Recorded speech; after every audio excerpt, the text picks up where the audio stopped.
কিছু মেয়ে আছে যারা সোশ্যাল মিডিয়াতে এসে নিজেদের শরীর দেখায়, আবার কেউ তাদেরকে বাধা দিতে গেলে বলে তাদের নাকি মন মানসিকতা খারাপ, তাদের নজর খারাপ, তারা আমাদের এই ভিডিও দেখে কেন? আচ্ছা, তাদের একটা প্রশ্ন আমি করতে চাই। এই যে তোমরা নিজেদের শরীর দেখাচ্ছ, কিসের জন্য দেখাচ্ছ? লাইক পাওয়ার জন্য, ফলোয়ার্স বাড়ানোর জন্য, নাকি ভিউ হওয়ার জন্য?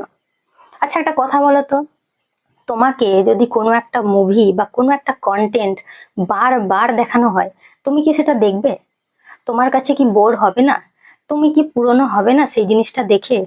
ঠিক তেমনি তুমি যে নিজের শরীরটা দেখাচ্ছ, সেটা তো একটা সময় পর মানুষের কাছেও পুরনো হবে।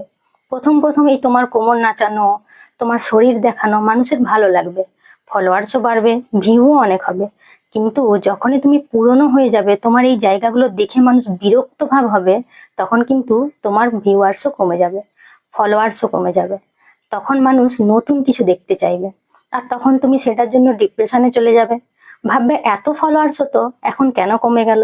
তাহলে আরো কিছু দেখালে হয়তো আমার আরো ফলোয়ার্স বাড়বে। যে জিনিসটা করার উচিত নয়, যেটা দেখানো উচিত নয়, তুমি সেটাও দেখাবে। তখন তুমি এমন একটা জায়গায় চলে যাবে যেখান থেকে কিন্তু তুমি আর বেরিয়ে আসতে পারবে না। তাই সময় থাকতে থাকতে এই জিনিসটা বোঝো, যেটা করা উচিত সেটা করো। শরীর না দেখিয়েও কিন্তু ভাইরাল হওয়া যায়, শরীর না দেখিয়েও কিন্তু ফলোয়ার্স বাড়ানো যায়। সম্মানের সাথে কাজ করো,